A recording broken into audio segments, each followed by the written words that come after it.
I'm talking about why real estate matters. Well, we have heard already from this morning a lot about trends in the logistics and warehousing sector. So my presentation actually is following this presentation very neatly. I want to give you some insight why in this changing world of the warehousing and logistics sector, real estate is a very important factor in the whole supply chain.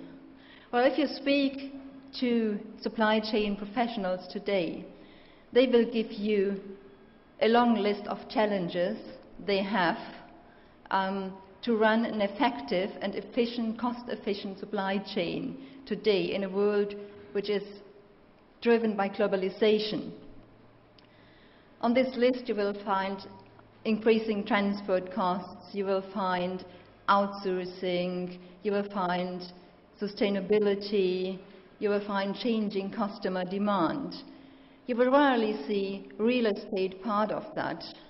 And that is actually really a shame, because real estate is very important to make sure that you implement that very efficient supply chain you need to stay competitive today.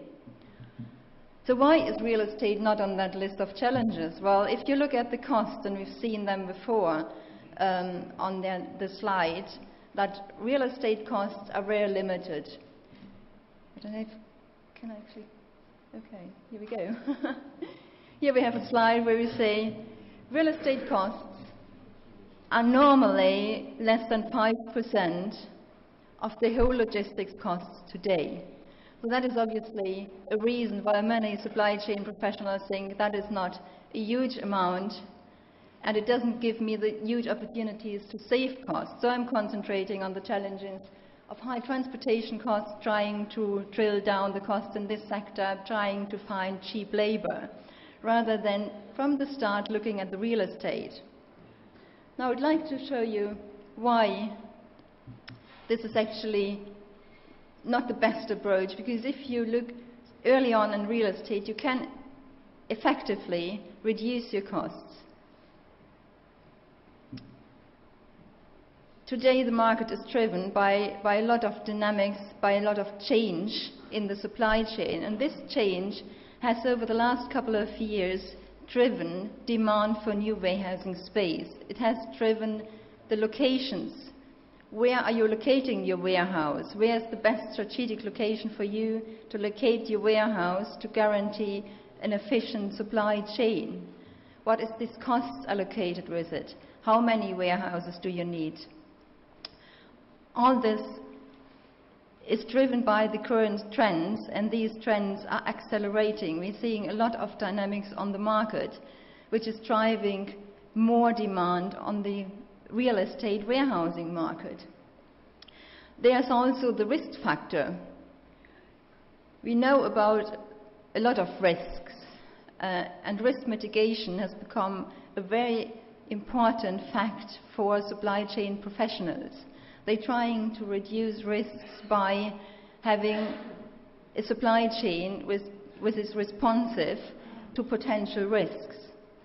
We know what risks can happen. We know that there could be natural disasters, so disruption in supply chains. We know that along the shipping routes, the main shipping routes from Asia to Europe and the US, there might also piracy happening. We've seen that in the last couple of years, that it can be quite dangerous to go down the African coast.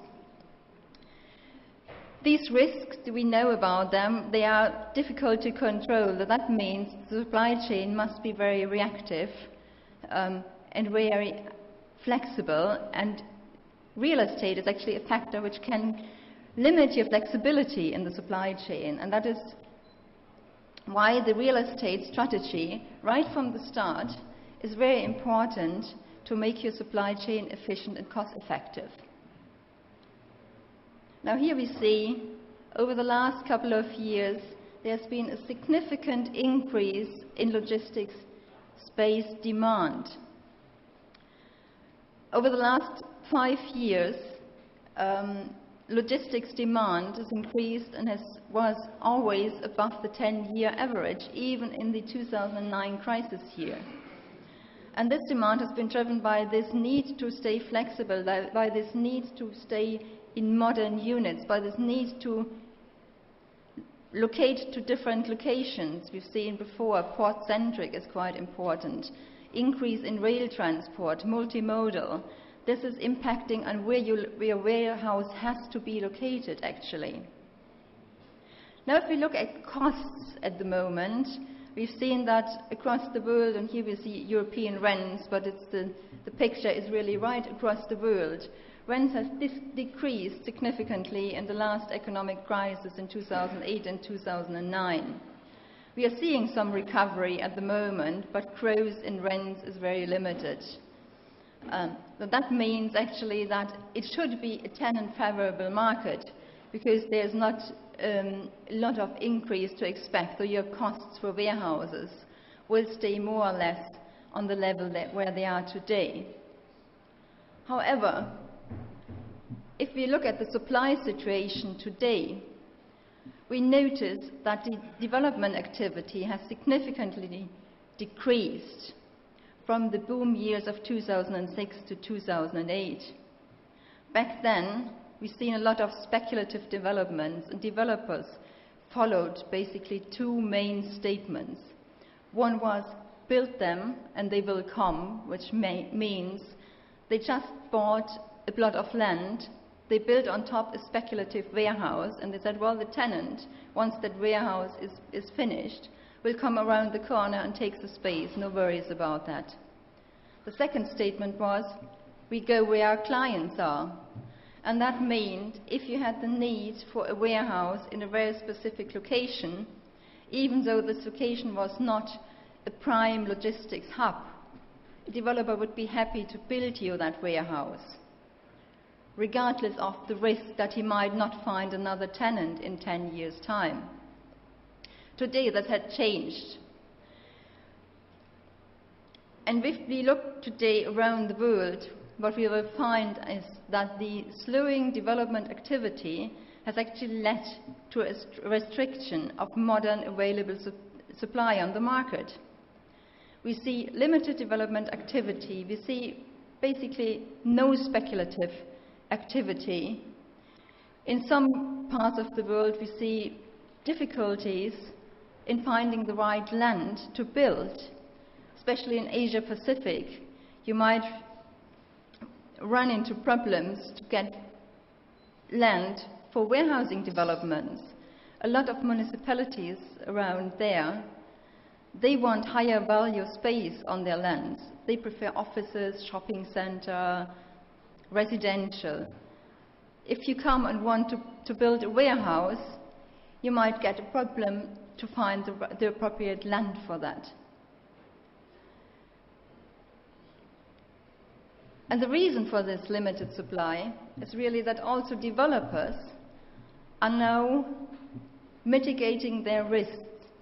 They are mitigating letting risks. So they are not prepared to take a risk that a warehouse, once a tenant is moving out, remains vacant.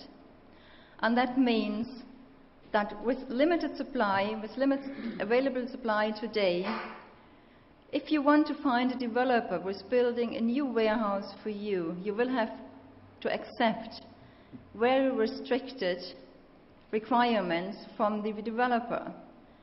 Developers today will build only in prime locations. They will not go anywhere where they're taking a letting risk once the tenant is moving out. There's no speculative development, so you can only pre-let. And the so-called build-to-suit developments, they are not so much tailor-made than you might think. You can't really influence the standards of the building, because the standards have to represent the standards which can really accommodate the majority of user groups.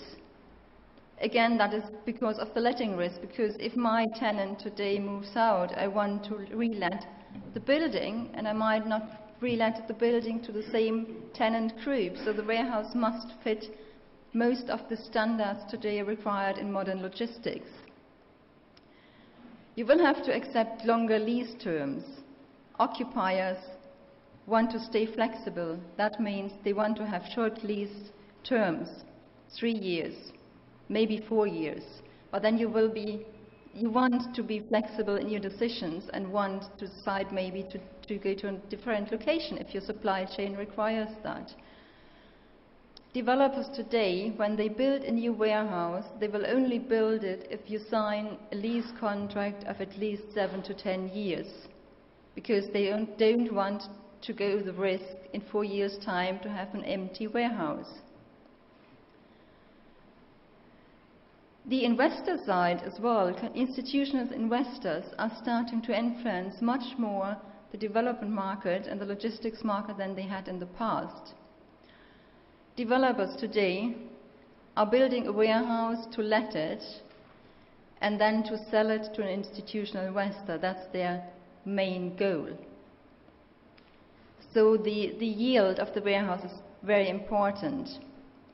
And the requirements from the investors have become much more important, because investors have their own requirements for a good investment. For example, they now require that the building is certificated, has a sustainability certification, so a LEED or a BREEAM certification.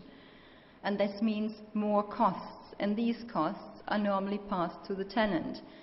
Though that means today there's a lot of competition in the warehousing market. There are much tighter conditions for occupiers than a couple of years ago. And if you do not consider these conditions early on in your supply chain strategy, you might find that your supply chain strategy will become very difficult to implement, because you will not find the right space in the right location at the right time if you don't think about that really early on in your strategy. Just to show you the strength of the institutional investors over the last couple of years. In the last 5 years, we've seen that institutional investors have had a steady share of around 10 to 12% of the overall commercial real estate investment volumes globally. And we're seeing more and more investors interested to enter and to buy logistics buildings. So this share might even increase over the next few years. So they will also strongly influence the sector.